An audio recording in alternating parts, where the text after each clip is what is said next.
წმინდა წერილით დატკბით, რაც უფრო მეტად ვუსმენ ფსალმუს და კანონებს, მით მეტად მრჩება უკმარისობის განცდა.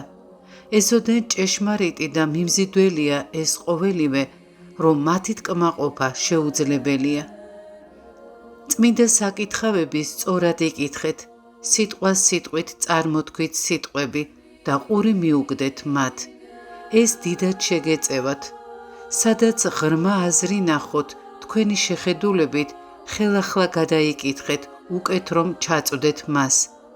რა გითხრათ, მე კვლავ და კვლავ ვეწაფები და ვისმენ საღვთო საკითხავებს, რადგან მათში სულის დამატკბობელი და მნიშვნელოვანი სიტყვებია. როდესაც კითხვისადმი ლტოლვას იგრძნობთ, ეკლესიაში ფსალმუნის და სხვა საეკლესიო წიგნების სიტყვების მოსმენის გემოს შეიგრძნობთ, როგორც კი ზარს დარეკავენ, მაშინვე იჩქარეთ, რომ სიყვარულით და წადიერად ისმინოთ. ძილისაგან აღდგომილი შეგივრდები შენ უფალო. ამ დროს სული უბრუნდება თავის პირვანდელ ნათელს, პირველ დაწყებით მშვენიერებას. რას ამბობს უფალი?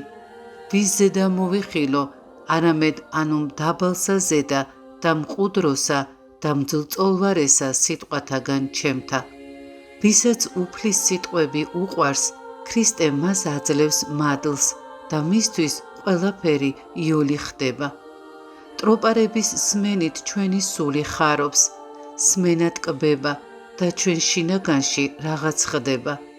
ეს კმაყოფილება ღვთაებრივ შთაგონებას მოაქვს და ჩვენი სული ღვთის მადლის მიღების ღირსი ხდება, რომელსაც თვით უფალი აკურთხებს. საღვთო მადლის გარეშე ჩვენ ვერ შევძლებთ წმიდანად გახდომას, რამდენიც არ უნდა ვეცადოთ, მაგრამ საღმრთო მოძღვრებით უბრალოდ და დიდი ძალისხმევის გარეშე შეგვიძლია წმინდანობა. მე მომწონდა და მომწონს წმინდა მამათა წიგნები, იოანე ოქროპირის, ბასილი დიდის, გრიგოლ ღვთისმეტყველის, გრიგოლ ნოსელის, გრიგოლ პალამასი და სხვათა, მაგრამ წრფელად გეტყვით, რომ არ წამიკითხავს ისინი, მაგრამ ყველა მათგანს ვიცნობ, ყველა კურთხეულს. უწინ მთაწმინდაზე სათნოთ მოყვარების და სხვა სამოღვაწეო წიგნების კითხვის ნებას არ გვაძლევდნენ, მხოლოდ წმინდა წერილს და წმინდათა ცხოვრებას გვაკითხებდნენ. სწორად გამიგეთ, რასაც გეუბნებით, სხვა წიგნების წასაკითხად სულიერი მოძღვარი უნდა გყოლოდა, რომელსაც ეს საკუთარ თავზე უნდა ჰქონოდა გამოცდილი.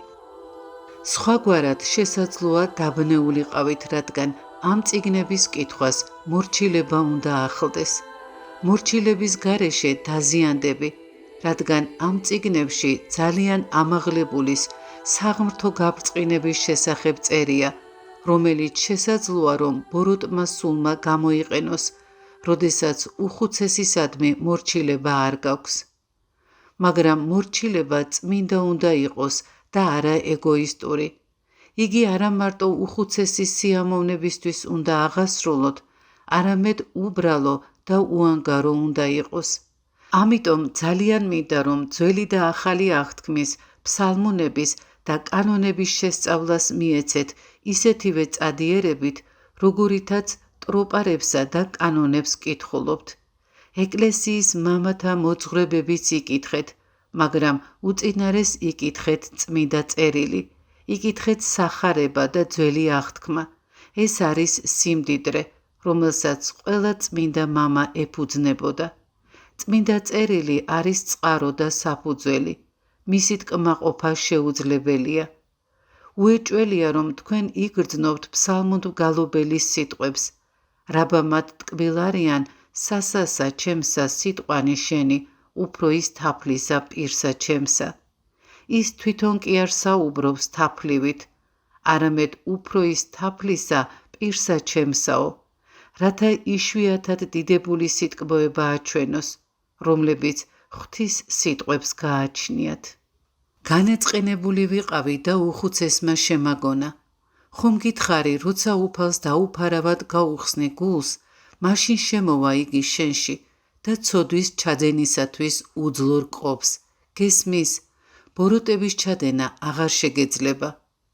უფალს ჩვენს გულებში სიმშვიდის და სათნოების შემოტანა ესათნოება და თუ განრისხებას ან ვინმესთვის ბოროტის ყოფას განვიზრახავთ, ვერ შევძლებთ, ვერ აღვასრულებთ და მაშინ შეგვეძლება განცდა პავლე მოციქულის სიტყვისა, ხოლო ცხოველ არღარა მე ვარ, არამედ ცხოველ არ ჩემთანა ქრისტე.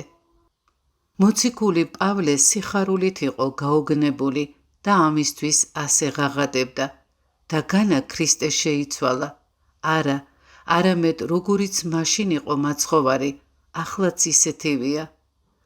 მაშ რაღაცომ ხდება, რომ ჩვენი საუბრის და გადაწყვეტილების მიღების შემდეგ ჩვენ კვლავაც ვიტანჯებით, ძველს ვუბრუნდებით და კვლავაც ერთი და იმავეს მტკიცება გვიწევს. ნუ მისცემ თავს უფლებას, რომ ეშმაკს სიამოვნება მიანიჭო. სრულიად მიანდე თავი ქრისტეს, მხურვალე სიყვარულითა და მოსწრაფებით. როდესაც რამეს ხედავ, შინაგანად აპროტესტებ და სათქმელს იხშობ პირში წყლის ჩაგუბებებით, ამით შენ ცუდად ხარ. უბრალო იყავი, გონიერი, ყურადღებიანი და მტკიცე. ღვთის თანმყოფობას მუდამ-მუდამ განიცდიდე. უფალი გასწავლის, როგორ უნდა თქვა და როგორ დუმდე. ქრისტესადმი სიყვარული ვნებებს განაგდებს. რამდენადაც ქრისტესადმი სიყვარული იზრდება ჩვენში, იმდენად მცირდება ჩვენი ვნებებიც და პირიქით. რამდენადაც ვნებები იკლებს, იმდენად ქრისტეს მიმართ ჩვენი სიყვარულიც იზრდება. ეს სასწორის ორი მხარესავითაა. უბრალოდ კი არ უნდა გიყვარდეს ქრისტე, არამედ მხურვალედ, მგზნებარედ უნდა შეიყვარო მაცხოვარი ჩვენი. ხუცესო, როგორ შევიყვარო ქრისტე? სიმდაბლის მეშვეობით და როგორ დავმდაბლდე? მორჩილებით უნდა იცხოვრო და როგორ ვიცხოვრო მორჩილებით? არ იცი მორჩილებით როგორ უნდა იცხოვრო, კითხა მცირედ განაწყენებულმა უხუცესმა. ყველა წმინდა მამა ამაზე საუბრობს. წმინდა წერილში ამის შესახებ წერია და შენ მეკითხები, როგორ იცხოვრო მორჩილებით. ახლა რომ გვერდით მყავდე, ყურს აგიწევდი. მამა პორფირი ათონზე თავისი ცხოვრების პერიოდს იხსენებდა ხოლმე. წმინდა მთაზე როგორც 60-ში ისევ ცხოვრობდი. ჯერ კიდევ ბიჭი ვიყავი იქ რომ ჩავედი, 12 წლისა ვიქნებოდი. ორი უხუცესის მორჩილი ვიყავი.